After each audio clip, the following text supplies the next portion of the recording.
ಅಪಘಾತಕ್ಕೆ ಕಾದು ಕುಳಿತಿವೆ ವಿದ್ಯುತ್ ತಂತಿಗಳು. ಕಬ್ಬು ಸಾಗಿಸಲು ಹರಸಾಹಸ ಪಡುತ್ತಿರುವ ರೈತರು. ರಾಮದುರ್ಗ ಪಟ್ಟಣಕ್ಕೆ ಹೊಂದಿಕೊಂಡಿರುವ ಕಿಲುಬನೂರು ಗ್ರಾಮದ ರೈತರು ಅಳಲ ಹೇಳತೀರದು. ತಾವು ಬೆಳೆದಂತ ಕಬ್ಬನ್ನ ಕಾರ್ಖಾನೆಗೆ ಸಾಗಿಸಲು ಹರಸಾಹಸ ಪಡುತ್ತಿರುವ ಕಿಲುಬನೂರು ಗ್ರಾಮದ ರೈತರು ರಾಮದುರ್ಗದ ನೇಕಾರಪೇಟೆ ಮಾರ್ಗವಾಗಿ ಮುಖ್ಯ ರಸ್ತೆಯನ್ನ ತಲುಪುವವರೆಗೂ ವಿದ್ಯುತ್ ತಂತಿಯಿಂದ ಸಾಕಷ್ಟು ತೊಂದರೆ ಉಂಟಾಗುತ್ತಿದ್ದು, ಸ್ವಲ್ಪ ಯಾಮಾರಿದರೆ ಸಾಕು ವಿದ್ಯುತ್ ತಂತಿ ತಗಲಿ ಅಗ್ನಿ ಅವಘಡ ಆಗುವ ಸಂಭವವೇ ಜಾಸ್ತಿ ಎಂದು ರೈತರು ಇದನ್ನ ತಪ್ಪಿಸಲು ಬಿದಿರು ಕಟ್ಟಿಗೆಯ ಸಹಾಯದಿಂದ ವಿದ್ಯುತ್ ತಂತಿಗಳನ್ನ ಮೇಲೆ ಎತ್ತಿ ಟ್ರ್ಯಾಕ್ಟರ್ಗಳನ್ನ ಸಾಗಿಸುತ್ತಿದ್ದಾರೆ.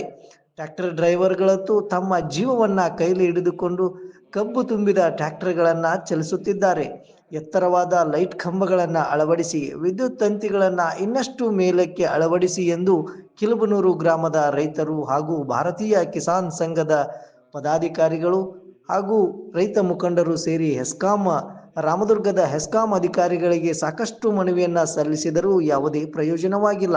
ಇನ್ನಾದರೂ ಸಂಬಂಧಪಟ್ಟ ಹೆಸ್ಕಾಂ ಉಪವಿಭಾಗದ ಅಧಿಕಾರಿಗಳು ಈ ಸಮಸ್ಯೆಗೆ ಶಾಶ್ವತ ಪರಿಹಾರವನ್ನ ಕಲ್ಪಿಸಬೇಕೆಂದು ಭಾರತೀಯ ಕಿಸಾನ್ ಸಂಘದ ಅಧ್ಯಕ್ಷರಾದ ನಂದ್ಯಪ್ಪನವರ್ ಕೆಇಬಿ ಅವರಿಗೆ ಮನವಿಯನ್ನ ಮಾಡಿಕೊಂಡಿದ್ದಾರೆ.